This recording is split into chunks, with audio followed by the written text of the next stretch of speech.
ইবনে আব্বাস থেকে বর্ণিত, যদি কোনো ব্যক্তি জুমার নামাজ ত্যাগ করে তাচ্ছিল্যের সাথে গুরুত্বহীনভাবে না বললে গিয়েছে, হয় না এরকম? না বললে গিয়েছে, যান আপনার আপনি বলেন, তাচ্ছিল্য করে জুমার নামাজ ত্যাগ করে ওই ব্যক্তি কাফের হয়ে যাবে, আর মুসলমানের ঘরে থাকতে পারবে না। মুসলমান সমাজে সে আছে, কিন্তু আল্লাহর সমাজে, আল্লাহর দরবারে সে আর মুসলমান নাই, সে কাফের। আল্লাহ তাআলা মুসলমান বানানোর পরে আপনাকে আমাকে এমন একটা গুরুত্বপূর্ণ আল্লাহর বিধান পালন করার জন্য অনেক মানুষের আগে তার ঘর মসজিদে আসার তৌফিক দান করেছেন। এজন্য আমরা অন্তরস্থল থেকে হৃদয় নির্মলে সবটুকু ভালোবাসা আল্লাহর জন্য উজাড় করে দিয়ে সমস্যা বলে আলহামদুলিল্লাহ।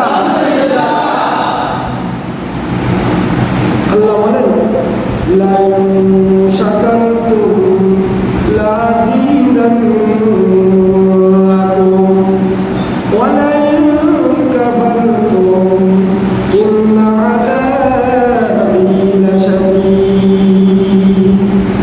আমার বান্দা, আমার বান্দি, তোমাদেরকে যদি আমি কোনো নিয়ামত দান করি, এই নিয়ামত পাইয়া যদি নিয়ামতের শুকরিয়া আদায় করো, আমি আল্লাহ তোমার নিয়ামত বহুগুণে বাড়াইয়া দিব। আর মনে রাখিও, যদি আমার নিয়ামত পাইয়া আমার নাফরমানি করো, আল্লাহ শুকরিয়া করো, তাহলে মনে রাখিও তোমার জন্য আমি বড় কঠিন আযাবের ব্যবস্থা রাখিয়াছি, যেখান থেকে পরিত্রাণের কোনো উপায় থাকবে না। বুঝেছ?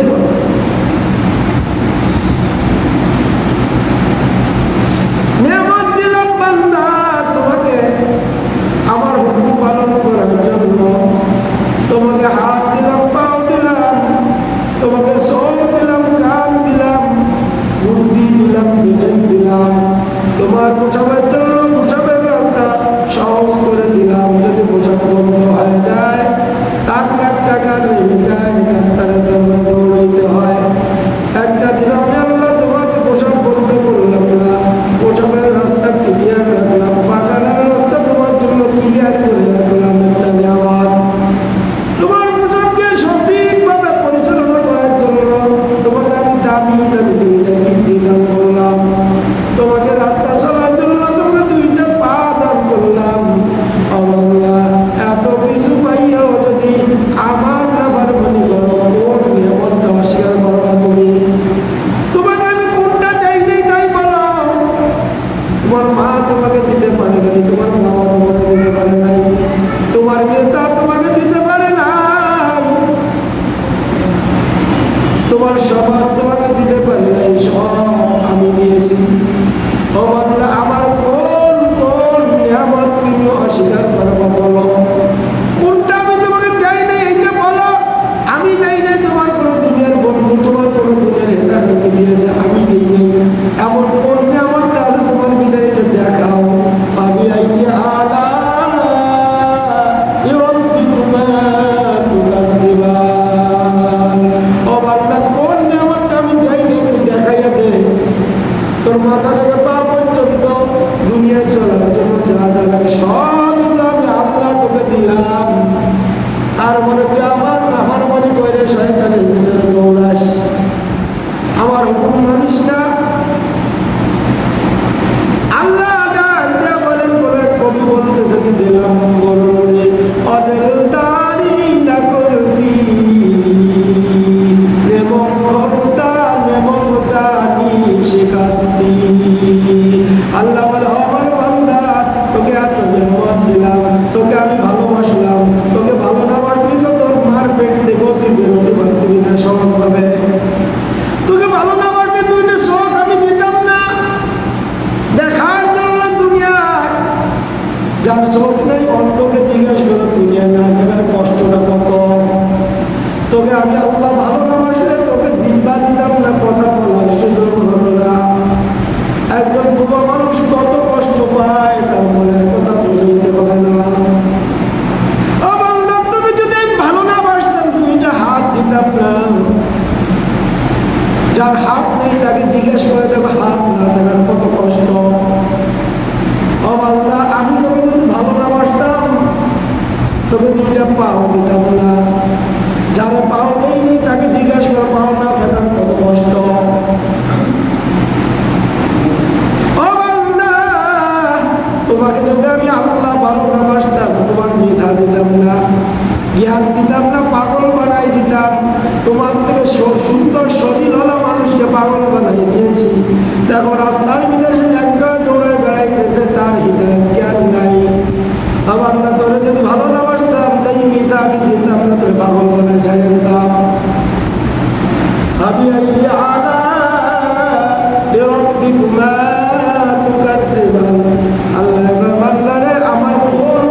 তুই কোন নিয়ামত দিই নাই তোর এইটা একটু বল।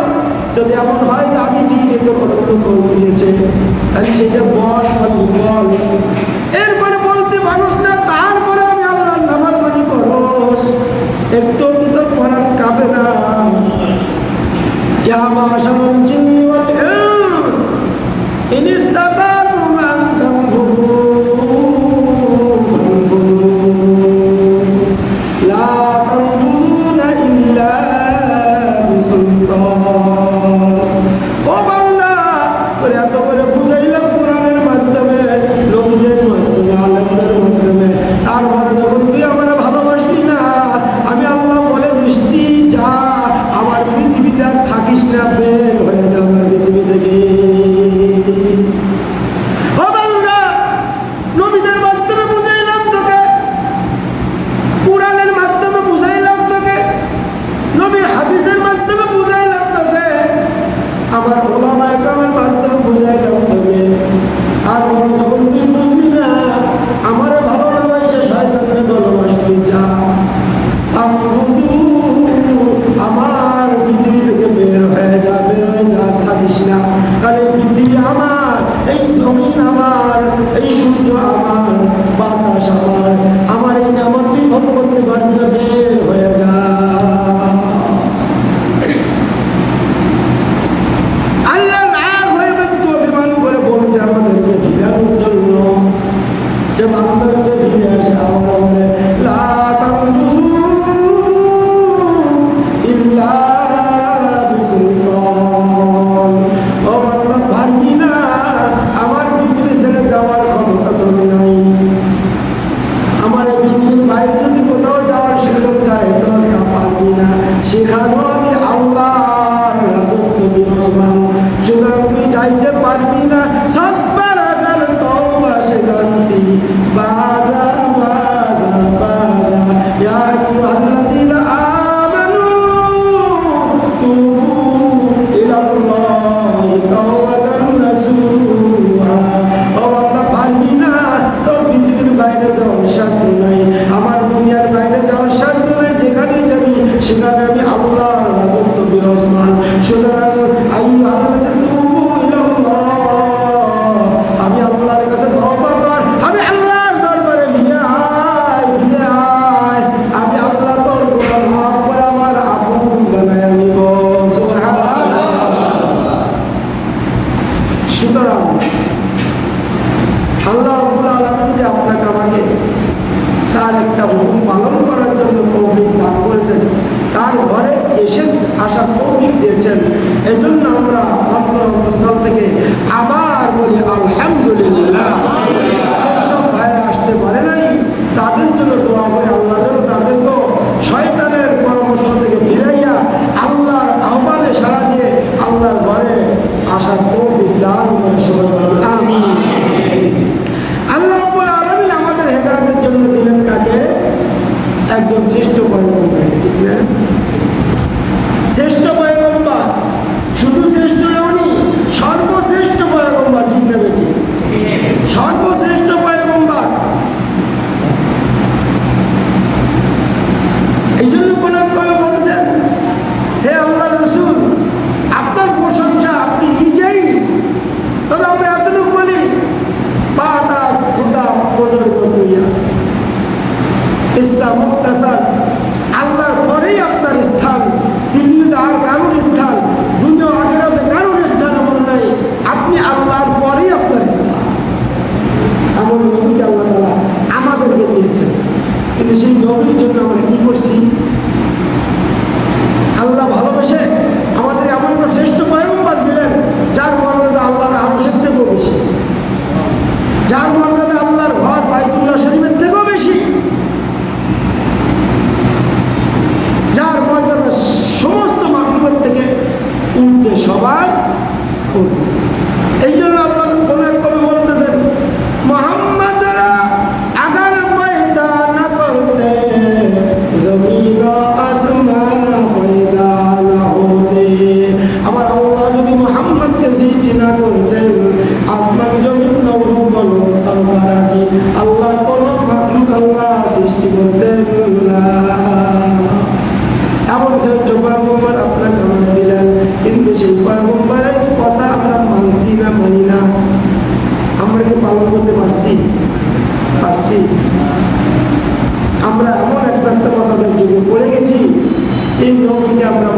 পারতেছিলেন। জানতেছে তিনি আমার নবী, তিনি কিয়ামতের কঠিন ময়দানে সুপারিশের সুপ্রিম পাওয়ার তার হাতে থাকবে। সে যাকে সুপারিশ করবে সেই জান্নাতে যাবে, যে যাকে অ্যালাউ করবে না তিনি যাকে, সে জাহান্নামে চলে যাবে। ফেরেশতারা টানতে টানতে শিকল করে টানতে টানতে জাহান্নামে নিয়ে ফেলে। বুঝতেছি, জানতেছি, তারপরেও মানতে পারতেছি না। সমস্যা একটা লোক আমার থেকে দুর্বল হলে তাকে মানতে কষ্ট হয়, ওরে মানবো কেন, দুর্বল। আমার নবীর কোনো দুর্বলতা আছে? কিয়ামতের সুপ্রিম পাওয়ার, সুপারিশের সুপ্রিম পাওয়ার তার হাতে থাকবে।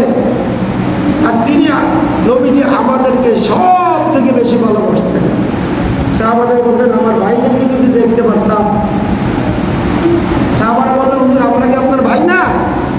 তোমরা আমার সাহাবা, আমার ভাই যারা পরবর্তীতে আসবে তাদের এখনো হাসি লাগবে।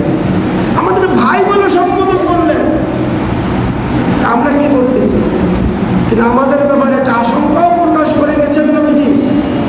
নবীজি 1450 বছর আগে বলে গেছেন বাদাল ইসলাম ও গরিবা ও সায়াউদু গরিবা তুবা লিল গুরাবা। আল্লাহ নবী বলে গেলেন ইসলাম শুরু হয়েছিল অসহায় অবস্থায়। কি অবস্থায়? অসহায় অবস্থায়, গরিব অবস্থায়। তখন ইসলামের পক্ষে মানুষ ছিল না। আল্লাহ নবী মক্কায় দাওয়াত দেন, স্থান পাইলেন না, পাথরের আঘাত সহ্য করলেন। নবীর গলায় রশি বেঁধে ঘুরানো হলো, নবীর পিঠের ভিতরে উজড়ি দেওয়া হলো নামাজের মধ্যে। নবী শেষ পর্যন্ত সহ্য করতে না পেরে চলে গেলেন তাইবে।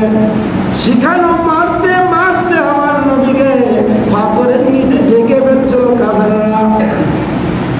বাদাল ইসলাম ও গরিবা, ইসলাম শুরু হলো কোনো গরিব অবস্থায়, অসহায় অবস্থায়। আবার ইসলামের বিজয় হলো, মক্কা বিজয় হলো, ইসলাম যৌবনে পদার্পণ করলো, শক্তিশালী হলো। আল্লাহ নবী বলেন এই শক্তিশালী চিরদিন থাকবে না। ওয়াসায়াউদু গরিবা, শেষ জামানায় আবার ইসলাম অসহায় হয়ে যাবে। শেষ জামানায় ইসলাম অসহায় হয়ে যাবে। ইসলাম কেমনে অসহায় হয়ে যাবে? এই উম্মতের কারণে। উম্মত ইহুদির চলাফেরা পছন্দ করবে, আমি নবীর চলাফেরা পছন্দ করবে না। উম্মত ওই হিন্দুর চাল চলন পছন্দ করবে, ঘরের ভিতরে ঢুকবে, বিবাহ সাথে ঢুকাবে। ওই খ্রিস্টানের চাল চলন ঢুকাবে, আমি নবীর সুন্নাত ঢুকাবে না, ঘর থেকে বের করে দেবে। এই অবস্থায় শেখ জামানায় ইসলাম অসহায় হয়ে পড়বে। কি হয়ে পড়বে? অসহায় হয়ে পড়বে। সায়াউদু গরিবা, তখন ইসলাম আর দুনিয়ায় থাকতে পারবে না। আমি নবীর মদিনায় ইসলাম ফিরে আসবে। বাংলার জমিন থেকে ইসলাম ফিরে যাবে। উম্মতের ঘর থেকে ইসলাম বের করবে। ছেলের ভিতরে ইসলাম নাই, মেয়ের ভিতরে ইসলাম নাই, স্ত্রীর ভিতরে ইসলাম নাই, সুন্নাত নাই।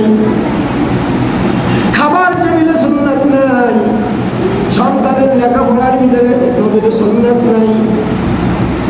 সায়াউদু গরিবা, তখন ইসলাম অসহায় হয়ে পড়বে।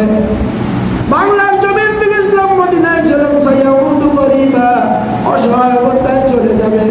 ওই ভারত থেকে ইসলাম চলে যাবে, ওই পাকিস্তান থেকে ইসলাম চলে যাবে। সায়াউদু গরিবা, অসহায় অবস্থায় ইসলাম মদিনার গুহায় চলে আসবে। নবী বলেন ইন্নাল ঈমান লা ইয়ারজিউ ইলাল মদিনাতি কামা তারজিউল হাইয়াতু ইলা জুহরিহা। সারা পৃথিবীতে ইসলাম বিচরণ করবে, বিচরণ করার পরে ইসলাম যখন আর কোথাও জায়গা পাচ্ছে না, লা ইয়ারজিউ ইলাল মদিনাতি, পৃথিবীর ইসলাম আর বিভিন্ন দেশে জায়গা পাবে না, তখন ওটা ফিরে আসবে। আমি নবী মদিনায় শুয়ে আছি, আবার মদিনায় চলে আসবে।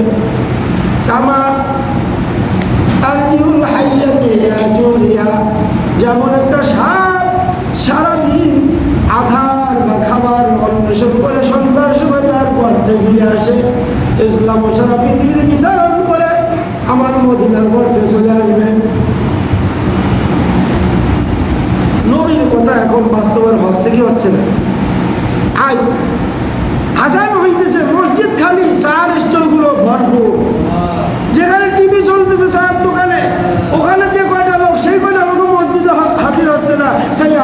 পারি বা ইসলাম অসহায় অবস্থায় হয়ে গেছে, এখন ইসলাম মদিনায় ফিরে যাচ্ছে।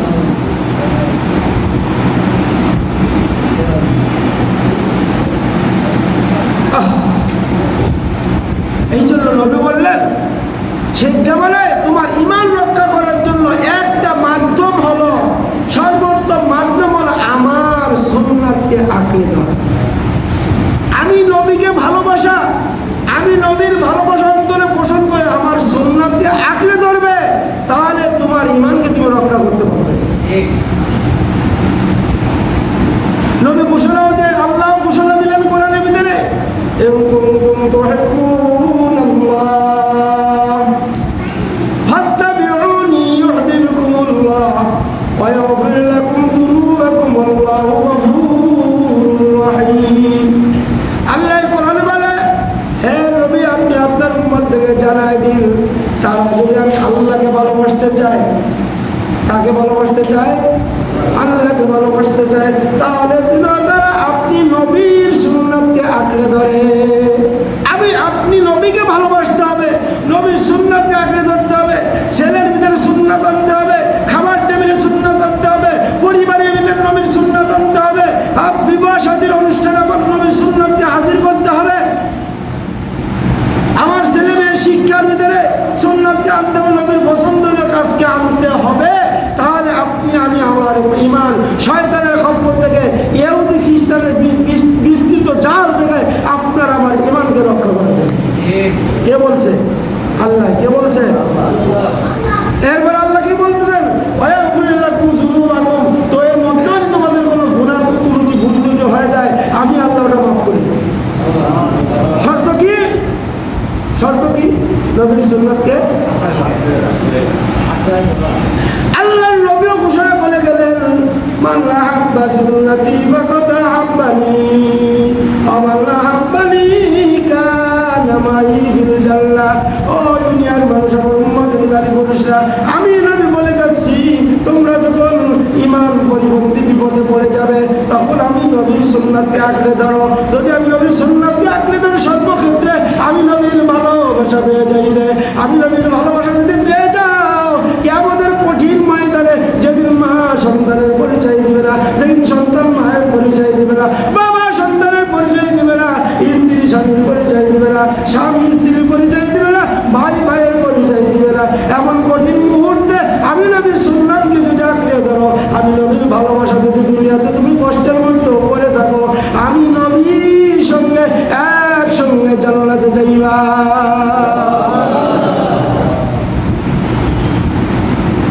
যাইতে চাই নবীর সাথে জান্নাতে? হ্যাঁ, তাহলে আজকে যাইয়া দাড়ি করে চাইছে করবো। হ্যাঁ, নবীর সাথে জান্নাতে যাইতে চাই, তাহলে আজকে যাইয়া ছেলেরা কবে মাথায় আবার সেটা স্কুলে চলে যায়। নবীর সাথে জান্নাতে যাইতে চাই, কথা পাই না। তাহলে আজকে যাই কি করবো, যে ঘরে টিভি নাই, ওলা আবার অন্য ঘরে টিভি দেখতে যাচ্ছে, টিভি নিয়ে আসি। হ্যাঁ, কথা বুঝেন নবীর সুন্নাত কিভাবে করতে বেরোচ্ছে। নবী যে দুঃখ করে বলে গেলেন, আমার সুন্নাত চন ছেড়ে দেবে, আমার ইসলাম মদিনার গোয়ে চলে আসবে, মনে কষ্ট নিয়ে দুঃখ নিয়ে। এটাকে আমার বানানো কথা? নবীর সাথে মহব্বত করলে, মহব্বত রাখলে সফলতা আসবে না আসবে না? বলেন, আসবে না আসবে না? আমি একটা ছোট্ট ঘটনা বলে শেষ করতেছি। উস্তুনের না একটা মরা খেজুর গাছ, আল্লাহর নবী যখন মদিনায় হিজরত করে চলে যান, জানেন তো হিজরত করে গেলেন, মক্কার লোকেরা থাকতে দিল না, নির্যাতন অত্যাচার সহ্য করতে না পারে আল্লাহর হুকুমে হিজরত করে কোথায় চলে গেলেন? মদিনায়। কোথায়?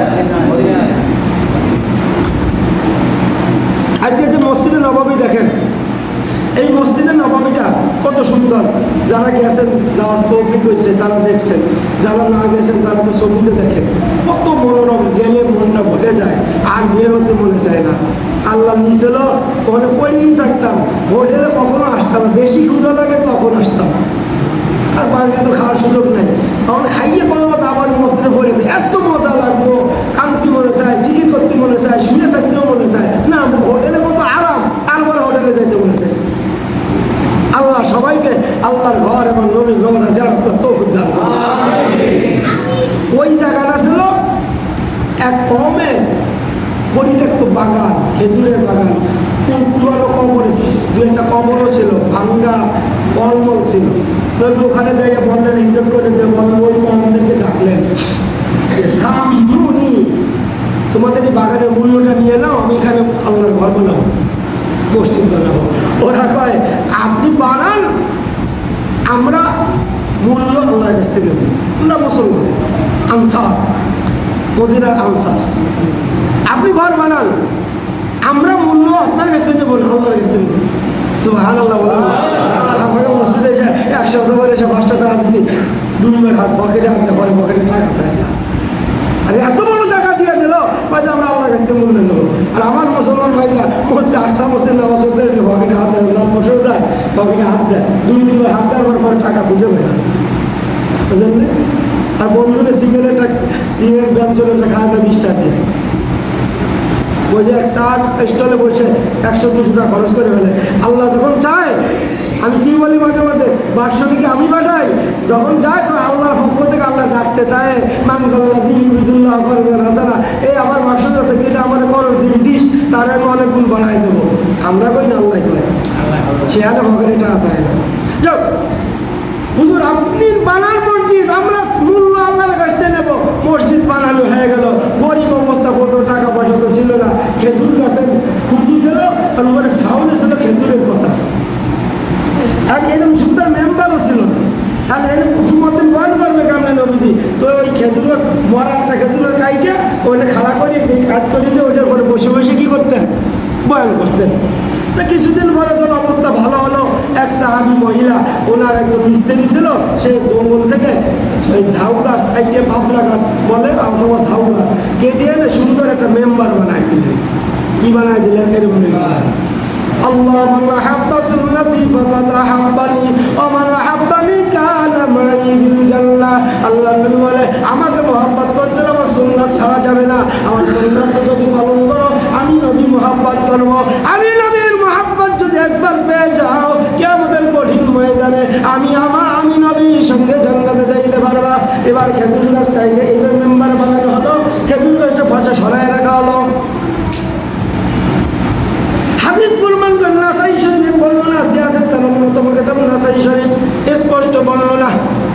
নবী যখন এইভাবে মেম্বারে বসে আজকে বয়ান করতেছে, খেজুর গাছ, ওই খেজুর গাছের ভিতরে মানুষের মতন কান্নার, ফোপায় ফোপায় কান্নার আওয়াজ আসে। সুবহানাল্লাহ। আল্লামা রুমি রাহমাতুল্লাহ আলাইহি তার এই কত হাদিসের এই ঘটনা তার কবিতার ভাষা আছে, উস্তুলাহিল লানা আযহাজরা রাসূল নালামি জাদহাম সুয়ার বাবেউ। এই খেজুর গাছের খুঁটিটা জ্ঞান সম্পন্ন মানুষের মতো কান্না শুরু করে দিল। দরিহাল মা নাদা আসহাব রাসূল কাসমিনা মাকসুতুবা আরসাতুল। আল্লাহু আকবার। এবার নবী সাল্লাল্লাহু আলাইহি ওয়াসাল্লাম আশ্চর্যজনিত হয়ে হতভম্ব হয়ে গেলেন। নবী হতভম্ব হয়ে গেলেন, এই খুঁটি কেন কান্না করে, তার ভিতর কি দুঃখ? গপ্তে পয়গম পারছে খাই আয়ুস্তু গপ্তে জানাম আসবে না কাঁদে গাছ দেখু। এবার আল্লাহর নবী বয়ান বন্ধ করে দিলেন। এবার খুঁটির কাছে গেলেন, খুঁটির গায়ে হাত দিয়ে বললেন, ও খুঁটি, কি হলো তোমার, এমন কান্না করতেছো কেন, তোমার সমস্যাটা কোথায়? আল্লাহু আকবার। গপ্তে জানাম আসবে না কাঁদে গাছ দেখু সুনানালাম বেতুয়ায় জানে যা। হুজুর, আপনি যে আজকে আমাকে ছেড়ে গিয়েছেন, এতদিন আমার পিঠে বসে বয়ান করেছেন, আমি গর্বিত হয়েছিলাম, আনন্দিত ছিলাম, আজকে আমাকে বঞ্চিত করে মেম্বারের উপর বসে বয়ান করতেন। হুজুর, এই কষ্ট আমি আর সহ্য করতে পারতেছি, আপনার বিরহ বেদনা আমাকে কান্না করতে বাধ্য করেছে। হাদিসের মধ্যে আসছে, আল্লাহর নবী বললেন, উসকুত ইয়া হান্না, হে খুঁটি তুমি কান্না বন্ধ করো, আমি মুহাম্মদুর রাসূলুল্লাহ ওয়াদা করতেছি কিয়ামতের ময়দানে যখন আমি মাকামে মাহমুদে চলে যাব, তুমি খুঁটিকে আমি আমার সাথে নিয়ে যাব। সেদিন তুমি মরা অবস্থায় থাকবে না, সেদিন তুমি তাজা থাকবে, তুমি ফল দিবে আমার জান্নাতে গিয়ে, তোমার ফল আমি মুহাম্মদুর রাসূলুল্লাহ ভক্ষণ করবো। সুবহানাল্লাহ।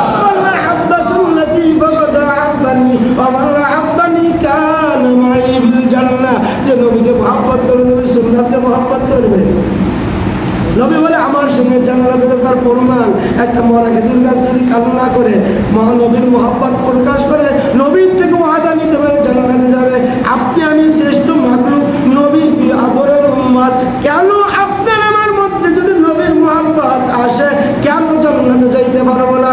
অবশ্যই যাইতে পারবো। সুতরাং বন্ধুরা, আজ এতদিন পর্যন্ত জীবনে যে একটা বড় অংশ চলে গেছে, নবীর সুন্নাতের নাফরমানি হয়েছে, আল্লাহর হুকুমের নাফরমানি হয়েছে। এখন আমরা তওবা করে বের হব এই মসজিদ থেকে। আর জীবনে কখনো এমন দয়ার নবীকে ভুলবো না। ভুলবো? কথা বলেন সবাই, ভুলবো? আল্লাহ সবাইকে তৌফিক দান করুক। ওই খেজুর গাছ যারা হজ করতে যায়, ওই খেজুর গাছের নামে মসজিদের নবাবের মধ্যে একটা কুটি আছে, উস্তুনি হেল্লা। নবীর যে রওজা থেকে বের হয়েই উস্তুনি আয়সানটা আছে, আম্মাজান আয়সা যেখানে বসতেন মসজিদের ভিতরে এসে, ওখানে একটা কুটি আছে, উস্তুনি কুটি। আর একটা আছে উস্তুনি হেল্লা। এই খেজুর গাছকে ওখানে দাফন করে রাখা হয়েছে। আজও ওখানে মাটির নিচে আছে, তার উপরে একটা কুটি এভাবে বানানো হয়েছে। এবং যারা আরবি বোঝেন তারা লেখা দেখবেন উস্তুনি হেল্লা লেখা আছে, আর তার গায়ে লেখা আছে উস্তুনি আয়সা, আম্মাজান আয়সার নামে একটা কুটি আছে। আল্লাহ সবাইকে যাওয়ার তৌফিক দান করুন, সেই ইতিহাস জেনে সেটা দেখার তৌফিক দান করুন, মনের প্রশান্তি অর্জন করার তৌফিক দান করুন। নবীর সুন্নাতের মোহাব্বত সবার অন্তরে পরিপূর্ণভাবে দান করুন। ইহুদি খ্রিস্টানের কালচারকে বাদ দিয়ে নবীর কালচার আমার আপনার ভিতরে, পরিবারের ভিতরে, সমাজের ভিতরে আনার তৌফিক সবাই চেষ্টা করবেন তো? সবাইকে মুখে ভালোবাসতে হবে না, অন্তরেও ভালোবাসতে হবে। অন্তরে ভালোবাসা যদি হয় সেটা কাজের মাধ্যমে প্রকাশ হবে। আল্লাহ তৌফিক দান করুন। আমিন। আলহামদুলিল্লাহ।